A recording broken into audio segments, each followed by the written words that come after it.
Durante 4 anos, nós fomos obrigados a engolir aquela ladainha sem vergonha, sem pé nem cabeça, de que o Jair Bolsonaro interferia no funcionamento da Polícia Federal. Isso porque ele tinha mudado, sei lá, superintendente de Roraima, do Mato Grosso do Sul, do Paraná, mas não. Bolsonaro não deixa a Polícia Federal trabalhar de maneira independente. Nunca provaram nada e o Bolsonaro não é mais presidente, né? O Lula entra e a coisa fica meio que óbvia, né? A gente teve aí a declaração do Flávio Dino dizendo que a PF trabalha para o Lula.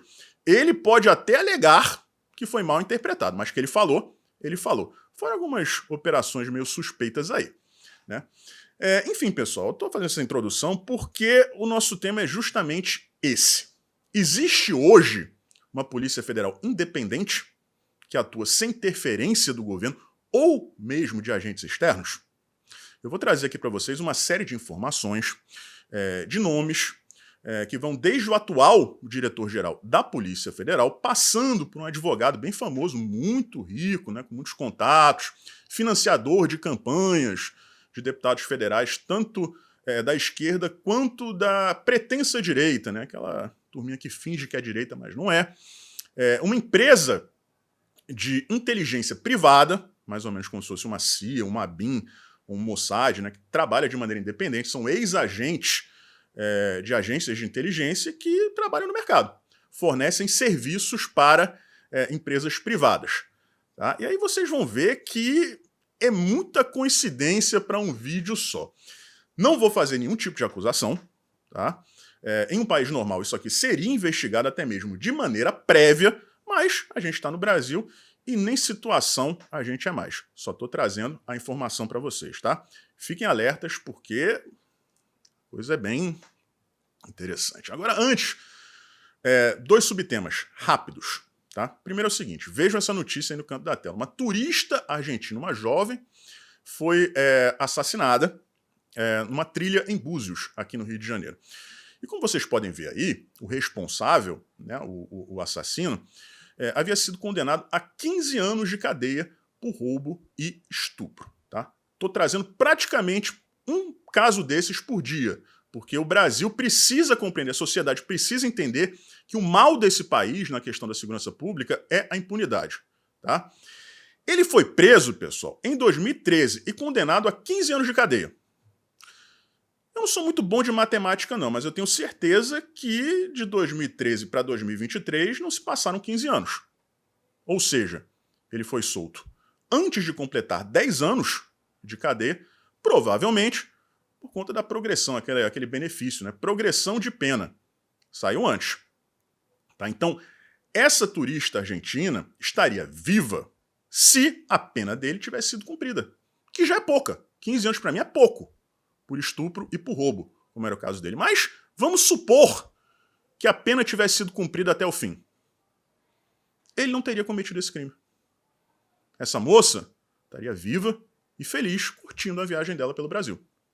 Então, a morte dessa moça está nas mãos não só do assassino, desse monstro, mas também dos legisladores, os que fizeram, né, foram responsáveis por nosso Código Penal, os atuais legisladores da esquerda que impedem que o Código Penal seja reformado e pelo judiciário, porque o magistrado tem a opção. Né? Não é discricionário isso aí. Pode soltar ou não. Esse cara representa uma ameaça à sociedade. Pelo amor de Deus, o cara é um estuprador, então ele não pode ser solto, tem que ficar os 15 anos na cadeia. Mas não, o juiz achou por bem soltar esse bandido. Tá aí o resultado, né? Então ele é tão culpado quanto o próprio assassino. Né? Repetindo, vou fazer um esforço aqui, não vai ser difícil, porque são vários casos por dia, mas todo dia eu vou trazer pelo menos um caso desses. E vocês vão perceber, quem não percebeu ainda, que se as pessoas permanecessem presas, não como punição, mas como prevenção, a segurança pública melhoraria muito, muito mesmo. Tá?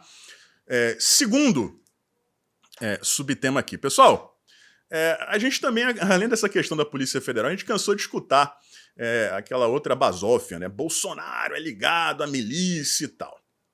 Também nunca provaram nada. Ah, mas ele deu uma medalha, a família Bolsonaro deu uma medalha pro cara lá, pro miliciano. Pergunta simples. Quando ele recebeu a medalha, ele era policial da ativa ou ele era miliciano? Ele era policial da ativa. E, que eu saiba, a família Bolsonaro não tem bola de cristal. Tá? Ela não prevê o futuro ainda. Então não tem como você usar isso, né, como argumento para ligar os bolsonaros à milícia. Agora, neste caso aqui, um deputado estadual da Bahia, tá, não foi preso porque a justiça não permitiu. Vejam só que coisa, né? A PF pediu a prisão dele, mas não vamos prender o cara aí não. Né? Não vamos prender ele não. Mas ele foi o alvo dessa investigação por envolvimento com milícias na Bahia. E vejam aí essa foto do Instagram do cara, rapaz, fazendo o L. Ele não é do PT, ele é do Patriota, mas fez o L, né? É lulista, é fã do ex-presidiário e né, aí membro de uma milícia, de algumas milícias, pelo jeito. Mas e aí? Não era o Bolsonaro, não era a direita que tinha envolvimento com a milícia? Gente, onde tem crime, tem esquerda no meio, tá? Pode ser milícia, pode ser tráfico, pode ser qualquer coisa. Eles podem até tentar jogar no nosso colo, mas é aquilo, né? Acuse de fazer o que você faz. Então tá aí mais uma prova de que se existe um grupo político ligado a milícias, é a esquerda. Tá aí apoiador do Lula, fez o L, tá? Vamos lá, galera. Chegamos aqui ao nosso tema principal, talvez um dos vídeos mais arriscados e importantes desse canal. Vou repetir aqui, não estou acusando ninguém de nada, tá? Não estou acusando ninguém de nada. Agora, existem coincidências. E são essas coincidências que eu vou trazer aqui para vocês, tá? Vamos lá. Valfrido Vardi. Esse cara bonito aí nessa foto em tela inteira, né? Advogado rico, dono de um grande escritório, dono de um instituto também que eu vou apresentar aqui para vocês. Um dos maiores financiadores da campanha do Guilherme Boulos, R$200 mil para o invasor de casas. Algumas pessoas dizem até que ele é o mentor político do Guilherme Boulos, né? Ele que também doou R$10 mil para a campanha do Kim Kataguiri. Não ficou claro para mim se o Kataguiri devolveu ou não o dinheiro do Valfrido. Agora, que recebeu, né? Vamos ver aí se o Kim Kataguiri se manifesta nesse sentido. A gente que chama o MBL de PSOL Kids, né? Faria sentido. Enfim, que recebeu. Se o dinheiro foi devolvido ou não, aí quem tem que responder é o deputado federal, porque não fica claro no site do TSE, tá? O Valfrido, ele é acusado, inclusive, pela própria esquerda, porque grande parte da esquerda não bate muito com o Guilherme Boulos, né? Inclusive muitos membros do PT, de ter contratado uma empresa chamada Black Cube, tá? Cubo Preto, que é formada por ex-agentes da Mossad, que é a polícia secreta israelense. Ed, você tá falando mal da polícia secreta de Israel? Como assim, gente? Saiu da Mossad, saiu da CIA, saiu do FBI, saiu da BIM e foi trabalhar na investigação, na inteligência privada. Não existe mais país, não existe mais pátria, existe dinheiro, tá? Dinheiro. Uma coisa é você ser Mossad, outra coisa é você ser ex-Mossad. Você passou anos absorvendo aquele conhecimento e inteligência e aí você usa esse conhecimento para ganhar muita grana, trabalhando para empresas privadas. Neste caso, o Valfrido é acusado de ter contratado a Black Cube para espionar, né, algumas pessoas do alto escalão da Vale, tá? Da Vale do Rio Doce. O que é a Black Cube? Como funcionam essas empresas? A Black Cube, em especial, ela é acusada, vejam só que coisa interessante, de criar praticamente realidades paralelas, né? Personagens, pessoas de vários países que cumprem funções. Inclusive, ela foi contratada por um executivo muito famoso de Hollywood, que recentemente ele foi acusado de estupro, né, de chantagens sexuais com grandes atrizes famosas. E uma dessas atrizes, que nem era muito famosa, ficou mais famosa depois porque ela foi uma das primeiras a denunciar esse caso, ela foi contactada por uma mulher que se dizia, né, jornalista e, no final das contas, ela usava um nome falso, tinha uma profissão falsa e era funcionária da Black Cube. Tá? Isso aí não é teoria conspiratória, isso aí, se vocês procurarem na internet, vocês vão encontrar, inclusive, no New York Times, tá? Que é uma mídia de extrema esquerda. Tá? Então é assim que funciona, em específico, esta empresa, a Black Cube. Tá? Onde entra o Andrei Rodrigues, que é o atual diretor-geral da Polícia Federal nessa história. Ligações dele com o Valfrido, com um dos sócios do Valfrido, que já foi diretor-geral da Polícia Federal na época da Dilma e também na época do Michel Temer, em que o Alexandre de Moraes era ministro da Justiça, e com o Reinaldo Azevedo. É uma sopa ali de pessoas, né, pessoal, de ideologias que no final das contas dá uma sopa e tanto, tá? A gente vai fazer assim agora. Eu vou ler as notícias em tela inteira, mostrando para vocês e explicando em detalhes, para vocês compreenderem essas ligações, essas conexões, tá? Eu tenho certeza que quando eu voltar aqui para falar, para desenvolver, vocês já vão ter compreendido tudo. E mais uma vez, lembrando, não são acusações, são ligações, conexões e evidências que, né, talvez merecessem ser investigadas. Mas por quem? Pela Polícia Federal, justamente quando o diretor-geral é um dos personagens, né? Mas vamos lá, vamos começar aqui.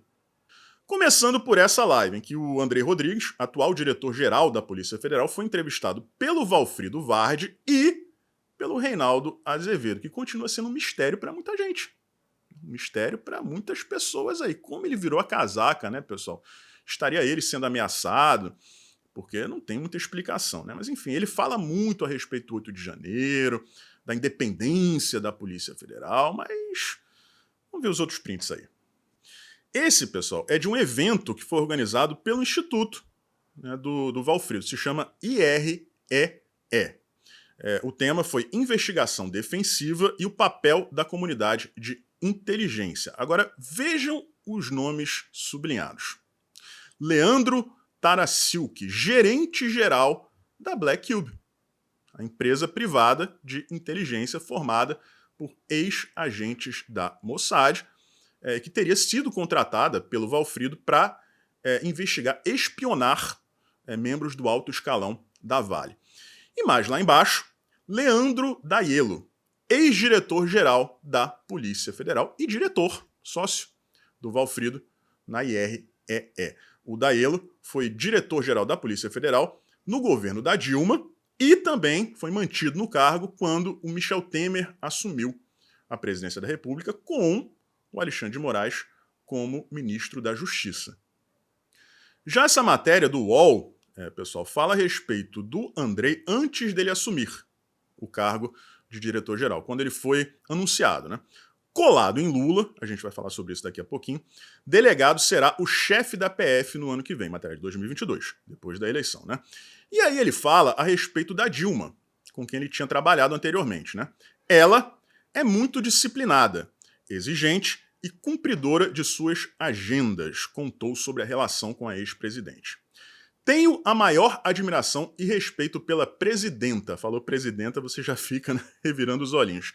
Mas minha relação se encerrou profissionalmente com aquela atividade. Ele trabalhava na divisão de eventos internacionais, época de Copa do Mundo, de Olimpíadas, e um dos seus subordinados era justamente o Fernando Moraes, que veio a ser depois o delegado do caso Adélio. E ele foi, depois disso, né, ele foi indicado para a Espanha trabalhar na Polícia Federal, no escritório da PF na Espanha, por quem? Pelo diretor-geral da época, o amigo dele, Leandro Daiello, sócio hoje do Valfrido e que tinha sido diretor-geral da Polícia Federal na época do Michel Temer, na época da Dilma e com o Alexandre de Moraes como ministro da Justiça. Então, pessoal, o que nós temos aqui, tá? Vamos conectar todos os pontos, tá? Seguinte, a gente tem um ex-diretor da Polícia Federal, diretor-geral da Polícia Federal, Leandro Daiello, que é sócio do Valfrido, né, nesse instituto. O Valfrido é um advogado muito conhecido no meio político. Tá? Como vocês viram aí, ele foi um dos maiores financiadores da campanha do Guilherme Boulos, que muitos da esquerda têm como infiltrado, também doou para o Kim Kataguiri. E se vocês derem uma busca com o nome dele na internet, vocês vão perceber que ele atuava ali também de maneira muito próxima, vejam só que loucura, com o Sérgio Moro. É isso mesmo, com o Sérgio Moro. Tá? E, pessoal, a parte mais importante aqui, que eu vou ler para vocês agora, é um trecho de uma matéria daquela que, para mim, é a maior jornalista investigativa do Brasil. O nome dela é Paula Schmidt, ela mora aqui no Rio de Janeiro. Se vocês estão acostumados a assistir aqueles filmes, né, que tem aquela repórter investigativa, tipo a Lois Lane, né, alguma coisa. A Paula Schmidt eu acho que é o que chega mais próximo dessa realidade aí aqui no Brasil, tá? Só que ela rompeu com a esquerda, né? E quando você rompe com a esquerda, você é meio que, né, escanteada. Mas ela é um fenômeno do jornalismo, uma pessoa corajosa, que foi a campo, né? Ela entrevistou terroristas, líderes de grupos terroristas islâmicos, dentre várias outras figuras perigosas, assim como terrenos não muito receptivos, né? Locais inóspitos mesmo, correu risco de vida. Enfim, uma grande jornalista. E eu vou ler um trechinho dessa matéria dela, que é justamente sobre o Black Cube, esse grupo especificamente, tá? Eu vou deixar o link dessa matéria no primeiro comentário lá embaixo para vocês lerem. É primordial que vocês façam isso. E depois a gente volta aqui para dar aquela pincelada final. Existem empresas que oferecem esse tipo de mão de obra. Calma que vocês vão entender, tá? Pessoas normais, em diferentes ramos, que podem ser acionadas de última hora dependendo da missão. Muitas dessas pessoas não sabem quem estão prejudicando, porque o serviço é compartimentalizado. E uma empresa contrata uma empresa que contrata outra empresa, distanciando quem encomenda o serviço de quem o executa, né? Isso é prática muito comum, né, em casos de corrupção também. Uma das razões para essa compartimentalização ou distanciamento é a diminuição da responsabilidade criminal. E prestem atenção, e uma das ferramentas mais eficazes para isso são as firmas de advocacia. E aí, pessoal, a gente encerra o ciclo, né? Porque, vamos lá, vamos entender aqui. Como a Paula explica na matéria, esses serviços, né, de inteligência privada, espionagem privada, vão criando empresa em cima de empresa para distanciar o contratante do serviço. E empresas de advocacia são as preferidas. Tá? Não tem como a gente chegar aqui e apontar o dedo. Dizer, tem ligação, empresa aí de espionagem privada e tal, ex-Mossad, Diretoria-Geral da Polícia Federal. O que a gente pode mostrar aqui é que existem algumas conexões, que na prática é o mesmo modus operandi que a empresa usa justamente para, né, evitar que que os contratantes sejam elencados ao quê? Aos serviços prestados pela empresa. Cria uma empresa, que por sua vez tem uma outra empresa, que por sua vez tem uma outra empresa, e assim vai tornando difícil essa tarefa. É a mesma coisa aqui, eu estou apresentando uma pessoa que tem contato com outra pessoa, que tem contato com outra pessoa, que tem um contato direto com a Black Cube, que é essa empresa que aparentemente opera no Brasil sem ser incomodada. Enquanto isso, tem gente preocupada com a ABIN. Né? Então, para finalizar, duas observações que a gente tem que fazer, infelizmente, no Brasil de hoje, né? Repetindo pela milésima vez, não estou acusando ninguém de nada, eu estou só trazendo informações aqui, como vocês viram, da mídia profissional, sites oficiais, né? E, por fim, pessoal, não adianta a gente ficar aqui na ilusão de que algo vai ser investigado, né? Que vai acontecer alguma coisa, não, enquanto esse governo estiver lá em Brasília. Talvez no futuro. Agora a gente está falando aqui, né, de um possível contato aí, né, do diretor-geral da Polícia Federal. Quem investigaria? Quem? Não tem muito para onde fugir. Né? Mas a minha obrigação se encerra aqui, trouxe isso para vocês, e aí vocês chegam aí às suas próprias conclusões. E repetindo também, tá? Leiam a matéria completa da Paula Schmidt, que essa mulher é um fenômeno do jornalismo mundial. Tá? Um forte abraço e a gente se vê por aí.